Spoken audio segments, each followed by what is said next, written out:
Why would anybody go to the gym for an hour a day, every single day? In fact, let's do some math. There's 365 days in a year, 1 hour a day. There's 24 hours in a day. Let's divide it by 24. 15 days a year. Why would anybody spend 15 days a year at the gym? Maybe fitness is something bigger than just looking better. The truth is, fitness is a pillar of self-improvement and just overall health and happiness in life. I wish I had somebody to tell me the things I'm going to tell you in this video, but I didn't. So I'm going to be that person for you. This is going to be the basic guide for teens to start going to the gym and literally improving their life in the best way possible with their physical health. If you subscribe, it helps this channel a lot. I recommend turning on post notifications so that you can see my videos anytime I post. And please like this video if you enjoy it and watch it all the way through so you don't miss anything. And let's get into the video. I'm going to keep this video extremely simple by breaking it up into 3 categories. We'll start with nutrition, go to weight training, then go to recovery, because these are the 3 most important things when it comes to putting on muscle and building your desired physique. So like I said, number 1 we're starting with is nutrition, and I'm not going to get into the extreme details. This is a simple guide for teens, and if I started explaining the scientific reasoning, I feel like it would get so confusing. I highly recommend looking into that information, but here is not where you're going to find that. So first, let's start with the thing that you probably hear all the time, macros. Like I said, we're going to keep this very simple. Carbs are a fast burning energy. This is something you want to eat, say, right before a workout. Protein is best for recovery, and then fat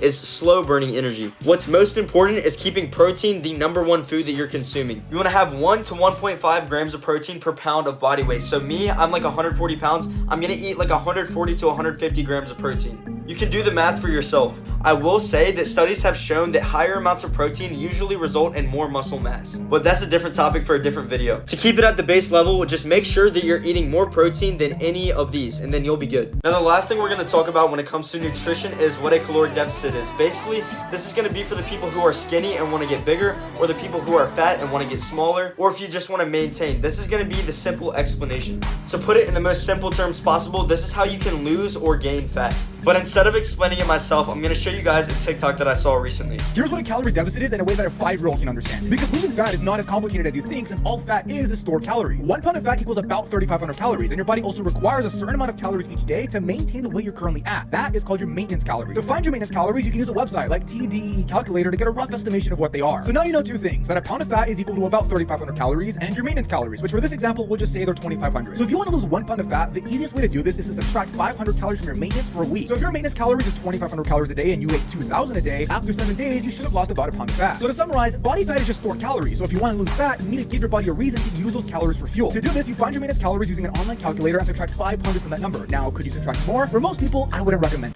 So I can simplify the entire nutrition section of this video just by saying 2 different things. Number 1 is eating a ton of protein. Just use the number that I said previously in the video. And number 2 is figure out how many calories you need to consume to either be gaining weight, losing weight, or maintaining weight. Actually, there's 3. The third thing is just stay away from junk food, preservatives, any of that unnatural stuff. Just try to keep it like fruits, vegetables, and meat. That's literally all you need. Section number 2 of this video is training and kind of my workout routine. And a lot of you are here for specifically this part of the video. So listen closely, because I'm going to explain everything that I started with and everything that I do now.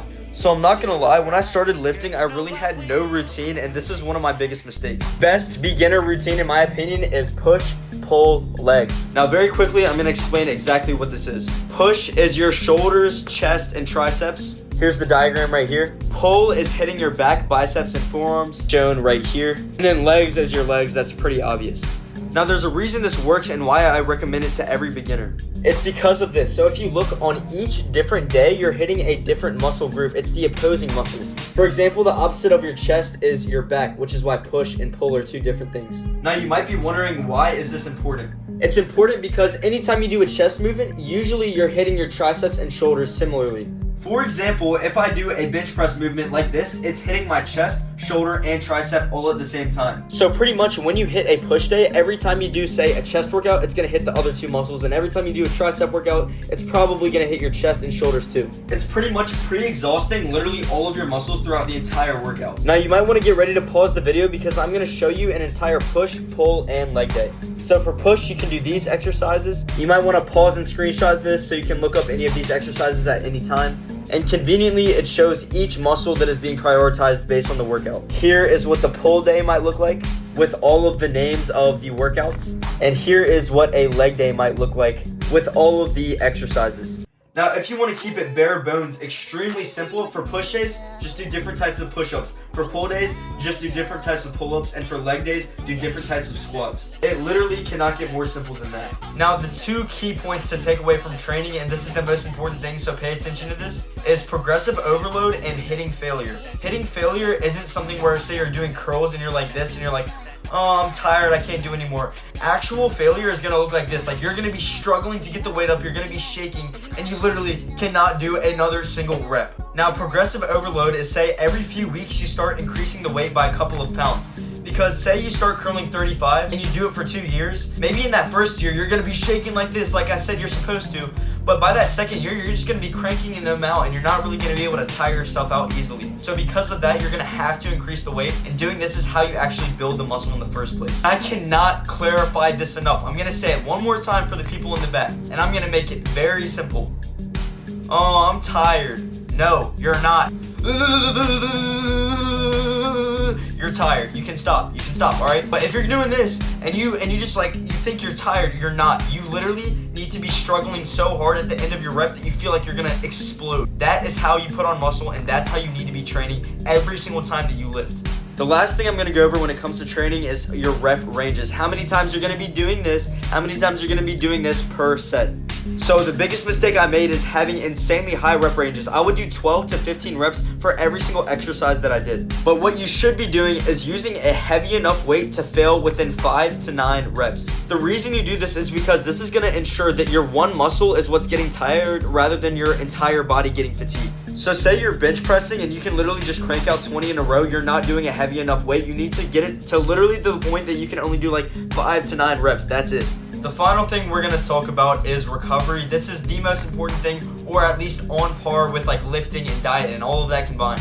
Now, for recovery, you need to be focusing on 3 different things. The first thing is sleep, the second thing is your diet, and the third thing is your rest days. Now, like I said, the first and most important thing is the amount of sleep you're getting. And trust me when I tell you, if you are training properly and you don't get 8 to 10 hours of sleep, you are going to feel it the next day. You'll literally feel your muscles become more sore if you don't get the proper amount of sleep. But on the other side of that coin, if you get 8 to 10 hours of sleep, you'll notice that your muscles feel a lot more rejuvenated and ready to go. I've already said it twice, but for the people who haven't caught on, you need to get 8 to 10 hours of sleep. This is essential. The second part of recovery is your diet. You can literally rewind this video to go and rewatch that other part, or you can just focus on one main thing. I'm going to keep drilling this in your head, and that is protein, protein, protein. 1 gram of protein per pound of body weight. This could be in the form of a protein shake, chicken breast, steak, eggs. It really doesn't matter. You need to hit your protein goal. Your muscles absolutely need protein to grow, or at least even stay the same size. This is essential to your muscles growth, your hair growth, your height. Literally growing in any way, you need protein. Now, the final thing that I was going to talk about for recovery is rest days. You need to give your muscles a break if you want them to recover. You should pretty much never be hitting a muscle more than twice per week. Unless you're on steroids, I'm sorry, but that's not going to be something that you're going to be able to do. Now, that being said, I still think that everybody should go to the gym every single day and at least do some form of stretching, cardio, or any exercise whatsoever. And if you don't go to the gym, you should play a sport, take a walk. It doesn't matter. You just need to be active in general. Doing things like cardio is going to help with your cardiovascular health and your heart health and just everything like that. Keeping yourself active is actually going to help you recover as long as you're not directly hitting, say, the same muscle that you hit earlier that week. Now, before I end this video, there's 2 more things I need to talk about. Number 1 is your expectations. Do not expect to look like Alex Eubank after 1, 2, maybe even 3 years of lifting. This is me after 1.5 years of lifting, and I made a pretty good amount of progress if you've seen my previous physique. If you're not on steroids and you have average to slightly above average genetics, this is probably what you're gonna look like. Now, the actual last thing I wanna talk about is your goals. Now, this is something that you would consider an aesthetic physique. You have a V-taper, you have big chest, big shoulders, good proportions, and this is a mass monster. You're not gonna look like this unless you take steroids. Now, if you're an athlete, your build might look more like this. This is a lot more optimal for sports, say like football, rather than an aesthetic physique. For example, a physique like this honestly isn't that good for sports. You're too low of a body fat percentage to even have energy, and you're built to look good. You're not built to perform well in sports. So I guess the final thing I have to say is set your priorities and goals. Do you want a massive chest? Hit chest more or hit it differently than your other muscles. Do you want to have an aesthetic physique? Look up and find influencers who have aesthetic physiques and figure out what they're doing to get that. But you need to know what you want before you actually get it, or else you're going to end up somewhere in the middle and you're not going to be happy with the way you look or feel. But anyway, that's it for this video. Thank you guys so much for watching. I hope this helped you because, like I said, I really had no guide when it came to going to the gym or anything when it came to my health, just in general. So if you like this video, like I said, remember to like it, subscribe, and turn on post notifications so you can see all of my new posts in the upcoming future. But that's about it. Thank you guys so much for watching.